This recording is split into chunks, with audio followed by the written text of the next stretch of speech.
Hi, everyone. Welcome to the Northern Kentucky Spotlight podcast presented by CVG. I'm your host, Sarah Brookbank. Today on the podcast, I am joined by Nancy Spivey, our VP of Talent Strategies, who highlights our recent small business grant recipients and how you can continue to support small businesses throughout the holiday season. Then on our Talent Strategy Spotlight, Nancy Spivey is joined by Kim Dubé of Reflex Recruiting Flexibility, and they talk about 2025 talent acquisition trends. Thank you to our podcast sponsors, CVG, our title sponsor, C Crew Consulting, our digital sponsor, and our episode sponsor, Scheller Knockelman. I can't believe it, we are already talking about events happening in 2025, and this year's Eggs and Issues slate kicks off with State of Northern Kentucky happening on Tuesday, January 28th. Join us for one of the most important Eggs and Issues of the year, featuring all three Northern Kentucky judge executives. Hear from Chris Knockelman, Gary Moore, and Steve Pendry on successes, challenges, and opportunities for collaboration happening across Northern Kentucky. This is almost always a sellout event, so we encourage you to get your tickets now at nkychamber.com/events. Now, let's go meet our members of the week, hear from our sponsor, and we'll be back with this week's guests. Why would you travel to England? For football. To go or not to go? That is an easy question. To visit the land of Shakespeare. To take in all the sights. Authentic fish and chips. To experience arts and culture. 2 words, British Open. To visit my family. Same reason I go anywhere. For a pint of beer. To start my trip through Europe. Whatever your reason, there's no better time than now.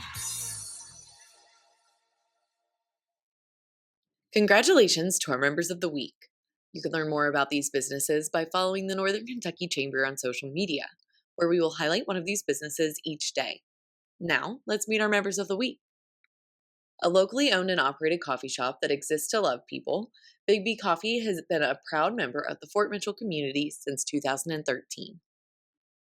Distinguished by thoughtful floor plans, stylish interiors, and serene surroundings, the Cadence offers residents an unrivaled urban living experience in Newport. Figure Weight Loss, a regional leader in non-surgical medical weight loss since 1999, offers advanced treatments and education for achievable and affordable weight loss. The Bold Company and its affiliates have been family-owned and operated since 1986, specializing in custom homes. Aspire Alternatives, a women-owned business, brings over 20 years of expertise in global supply chain, contract negotiations, risk mitigation, and dispute resolution. Hi, everyone. I am joined once again by Nancy Spivey, our VP of Talent Strategies. Nancy, I love having you on the podcast as an interviewee, so welcome back. It's a little different chair, but I'm okay with it. I let you pick. I will say that you did choose the chair. But Nancy, we are having you back on today to talk about small businesses, and we just wrapped up this small business campaign in November, supporting our small businesses through this holiday season. Tell us a little bit about what we've been up to before we get to the new exciting news. Oh my. So, I love talking about small businesses because they're the backbone of our economy. So during the month of November, we've done a number of things, including social media posts and, highlighting certain businesses. We've worked with a number of community partners this year that we hadn't done before. So Blue North and Aviatron, our Small Business Development Center, just being able to get the different partners around the table to kind of talk about what we could do to highlight and lift up small businesses together, because we're all doing different things in different lanes, but collectively we can have a bigger impact. Right, exactly. There are so many organizations, like you mentioned, the Small Business Development Center, Blue North, Aviasia, Incubator Kitchen Collective. Yeah. There are so many organizations across Northern Kentucky, even across the river in Cincinnati, that do such great work uplifting our small businesses. So it was really fun to partner with them and get to see the small businesses that maybe aren't our members, but are still doing great work across the community.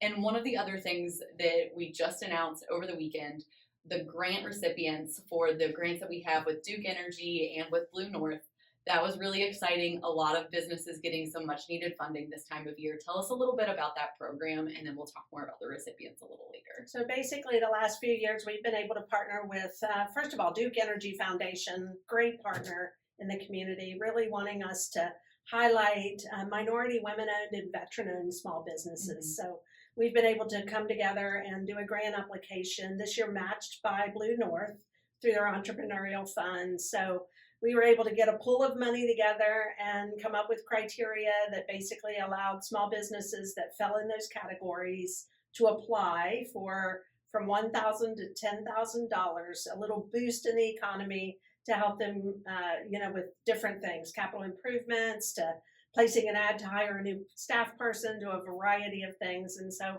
we gathered all those applications, and we had a group of chamber members kind of evaluate and score those sheets, and we were able to award 8 grants recently. And I'm telling you, just having the opportunity to hand small businesses extra cash this time of year and know that it's going to great projects and incentives to elevate their business is that's what makes this job a fun and exciting Yeah, one. and I saw the pictures from that. You guys did that over the weekend, or I guess on Friday. Tell us a little bit about that. You talked on like how much that means to you personally, but tell us a little bit more about that, because that is so essential to our economy and like to these people that our friends, our family, our neighbors that are working at these small businesses. Yeah, so I always like to kind of elevate some of the stats. My understanding is 70% of all new jobs are created by small businesses in the U.S.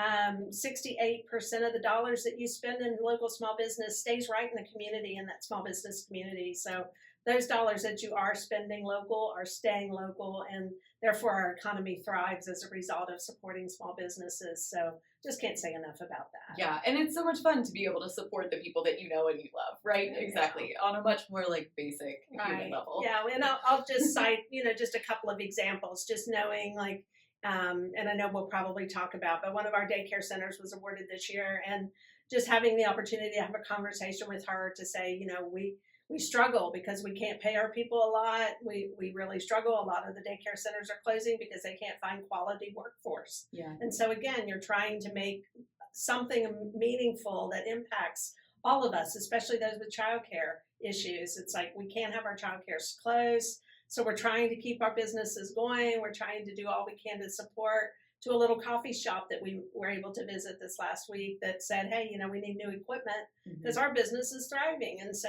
just being able to make the difference really matters to us. Yes, I absolutely love that. And thank you for sharing some of those little personal stories. But jump right into our recipients. You said there were 8 this year. So tell us who we are. Okay, so I'm going to run off the list. It's Aunt Kathy's Childcare and Preschool in Highland Heights, Bradbury Design, which is Black Goose and Union. So they're a little boutique shop. Greater Comfort Heating and Air Conditioning. We all need that, right? This time of year. Newport, Kentucky. Honey Child Pops, which is located in Covington. Leela Urgent Care in Hebron, Kentucky. She came and picked her check up today, so I was really excited to see her. Misty Ridge Farm in Camp Springs. And then Spanish on the Fly, which is an interpretation service located in Ludlow. And then Unitaza Coffee, located in Dayton, Kentucky. I love that. You guys hit so many different portions of our community too, which, we know that small businesses are all over Northern Kentucky. Yes. They're everywhere. They are right next door. They are right down the road. They are maybe a 30-minute drive down to Camp Springs. But it's so great that you guys were able to highlight so many different businesses and so many different organizations. Yes, and it's not just retail. I mean, when you rattle off the list, it's a childcare center, it's a medical center, it's being able to not only do retail therapy, but other therapy, right, in the community through Misty Ridge Farms and others. So I think we have a well-represented group this year, a little different. People may not think about all the different varieties of small businesses in our community, but it really elevates, our need to support all of them. Yeah, and I know you mentioned Leela Urgent Care, and we have had them on the podcast before, and their story and the work that they're doing in their community in Hebron and making healthcare more accessible is so vital to our community as it grows and as people need healthcare, especially this time of year if you're a little sniffly. I know I was right before Thanksgiving. I definitely needed some meds. But it's so great to hear about that, and we love supporting small businesses here at the Chamber. We know that. We love them. And one of the things that I loved about this campaign is highlighting that idea of shopping local, supporting our local businesses. It's something that we really talk a lot about here at the Chamber. We want to make sure that people in the community know how to do that, especially throughout the holiday season. I'm sure people are not done shopping yet. So when you think about how people can support small businesses through the end of the year, throughout the year, what are some ways people can do that? What are some resources? I always tell people, make a list. Most of us make a list, a Christmas list or holiday list of what you need to purchase, and then think about where can I go that's a little different? It's so easy for all of us just to jump online and place an order, but that personal experience, if you'll hit a shop or, a lot of the shops have online presence too, and people don't think about, but, does your local Etsy have a local connection with a business that has a product or service online? So being able to just talk about, how can I make sure that I'm supporting my community, and how do I go in and make this a personal experience? Yeah, and we love that. And like you mentioned, during our Shop Local campaign, we shared some social media posts with businesses doing new and exciting things. So did Blue North, so did Aviatrix. We encourage everybody, if you haven't already seen those posts, and it's a great jumpstart. Some of those businesses have holiday gift guides that they've put out. So check out our social media pages and check out other people's social media pages to kind of get an idea, maybe jumpstart that. But Nancy, before I let you go, obviously the work that we're doing with small businesses is so vital. Do you have any final thoughts on that our audience needs to know? I'll tell you one thing. One final thought. One final trick. I will tell you, I went into a small business this weekend and bought a couple of things, and they gift wrapped for free. Wow. I'm just giving you that inside scoop because I am not a gift wrapper. So, just make the most of the holiday season and support your local small business. Yes. Well, Nancy, thank you so much for coming on. And one last resource that I will plug, the Northern Kentucky Chamber's member directory is a great resource for you if you are looking for a local business, a small business. Just punch in whatever you think you need. You can search bourbon, you can search goodies, you can search clothing, and it'll pop up whatever you're looking for. And it's a really great resource for our businesses. But Nancy, always a pleasure to talk with you and have you on the podcast. Thanks for joining us today. .com. Ranking on Google Search and Maps is easy to understand, but hard to do. It requires constant effort and attention, uploading new photos, responding to Google reviews, writing weekly posts, and checking suggested updates. Google listing optimization takes experience and time, and there are no shortcuts. C-Crew gives your Google My Business account the steady, consistent attention it needs to be effective, optimizing, updating, and expanding critical content every single week. From local retail stores to large regional networks, C-Crew generates content, establishes benchmarks, and creates dramatic, measurable increases in engagement. So what can C-Crew do for your business? More calls, more clicks, more clients.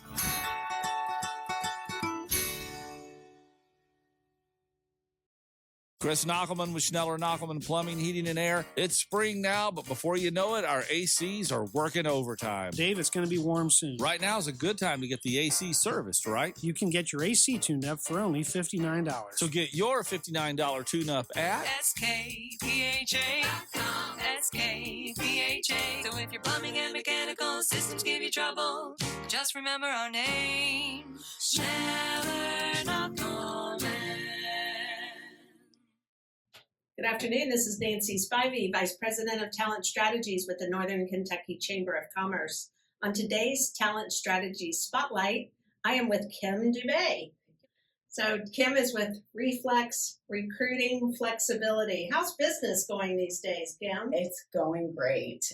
We had 30% growth this year, so we couldn't be happier with those numbers. Yeah. So things have been going really well. So I know that you've been doing a little bit of research on trends and what's happening in that talent acquisition space. So tell me a little bit about the article that you published on LinkedIn. Yeah, absolutely. So a couple of weeks ago, I published an article on LinkedIn really highlighting 4 or 5 major trends in recruiting for 2025. So these are the things that we think are really going to change the landscape. And I think it's important for recruiters to be aware of these things because as you step into that strategic advisor role, it's important to know kind of what are those external forces that are shaping the future of recruiting. So I'm dying to ask, can you rattle them off or talk a little bit more? I can probably get most of them. Okay. So, and in no particular order of Sure. importance, but the first one's obviously the political landscape, right? Anytime you have a new administration stepping in with different initiatives, economic initiatives, priorities, that's going to affect how companies hire, which companies downsize, things Sure. like that. So it's really important as a strategic TA advisor or recruiting advisor to be aware of what is that political landscape and what is that going to continue to look like. So obviously some hot topics going into 2025 are tariffs, right? Immigration, things like that. So as we have that new administration step in, it's going to be interesting to see what policies and procedural changes there are. The second one that everybody seems to be talking about in every aspect of business is AI. Oh, yeah. And how that really influences how recruiters do their work. And I know there's a lot of fear out there around AI coming for recruiters' jobs and things like that. We actually see it at Reflex as a really positive thing. Sure. Because it helps get rid of the tactical work and really allows you to focus in on adding strategic value for your clients or hiring managers. So AI, the political landscape. The third one is the changing workforce, right? As we continue to see baby boomers transitioning out of the workforce, Gen Z is obviously a very different generation than baby boomers as they sort of increase their numbers in the workforce. How is that going to change the way that we work? So that's going to be something to keep an eye on. And then the fourth one, which I can't believe we're still talking about, is return to office, right? So the pandemic was going to be 5 years ago next March. Wow. Seems like yesterday in some ways and a lifetime ago in others. But employers are still talking about how do we return to office? Do we return to office? Is it hybrid? Is it full-time? So that's going to affect business, I think, holistically, depending on the different decisions that companies decide to make. Okay. Skill-based hiring. Oh. So we started to hear companies talking about that, right, in the last couple of years, but skill-based hiring, we wrote an article specifically on that back in September, and how it's really important for companies in the future to target what are employees' potential skill sets and what can they bring to the table rather than focus on experience-based hiring. Okay. So we're going to see that continue to rise to the forefront in companies that embrace that approach versus ones who still focus on experiential hiring. So do you think the reason behind that is because we have so many new people coming into the workforce, the seasoned worker is phasing out, and so we're going to need to look more at what can we do with the population coming in? Is that kind of why? I think it's that. I think it's the rising cost of college, right? And then kind of that ROI, and folks are opting, is this really worth it for me versus not? It's different backgrounds and how do they transition to different industries, right? So it's really hiring for potential rather than what someone's already done and just looking at a resume. Which is also interesting when you think about AI and some of the task automation with that. So that's really something we think will continue to rise to the forefront. And you know, I heard a presentation a couple of weeks ago at our HR Trifecta it just blew me away at what AI can do to support HR function, from helping you with the job descriptions, to helping you with the interview questions, to helping you screen candidates, to think about having that extra tool, or almost like having an extra person helping you. It for me personally, it helped me overcome some of that fear of, oh, what's this going to do and how's this going to impact my world? So don't you think that's kind of what I think we're heading toward? Absolutely. And I think we're hearing a lot of fear-based reactions to AI, right? Especially in recruiting. Sure. So like you said, resume review, interview scheduling, but it really goes a lot further for talent acquisition professionals. When you think about what Power BI can do, Tableau, some of these other tools, and the data analytics that can be available to companies, and looking at the ROI of recruiting, the data of their recruiting, right? Time to hire, and even expanding it out beyond that. These tools are extremely powerful, even as a professional, right? Not just a recruiting professional, but any professional. Time management skills, calendar automation. When we think about those things that take up a lot of that time, writing job descriptions, candidate outreach messages, it's really, I think, important to view it as an enabler and a way to make you more strategic and powerful, because it frees up your brain power to be more consultative. So really in talent acquisition too, there's a whole host of things that it can do beyond just automating portions of the job, right? It's really data analytics and time management and all of those things that can make you a better recruiter. So I guess I could tell the audience to look at, follow you on LinkedIn, obviously, for more tips and tricks. Anything else you want to share? No, I think 2025 is going to be really exciting. I'm excited to see what happens in the Northern Kentucky region, right? We obviously have a lot of companies growing and hiring in a lot of numbers. So we think it's going to be a very exciting time, full of change, full of transition, in a really positive and powerful way. So, absolutely would love it if the audience could follow us on LinkedIn. We're always writing about this kind of stuff to help really harness kind of the external market trends so that, and we break it down in really simple terms so everybody can sort of understand what's going on and use it to shape their talent acquisition strategy. That's great. Well, thank you. I really appreciate you coming in. Absolutely. Thanks for your time. Thanks for having us. Mm-hmm. Housing is a regional priority. Having an ample supply of homes is fundamental for the Northern Kentucky region to meet basic economic needs and enable regional growth. Learn more about income-aligned housing, the region's housing needs, and why it is essential to ensure Northern Kentucky continues to be a great place to live, work, play, learn, and give back at bit.ly/NKY Housing Study. Welcome back, everyone. I hope you enjoyed hearing a little bit more about how the Chamber is supporting small businesses this year and about Reflex recruiting flexibility. Thank you once again to our podcast sponsors, CBG, Sea-Crew Consulting, and Schneller Knockelman.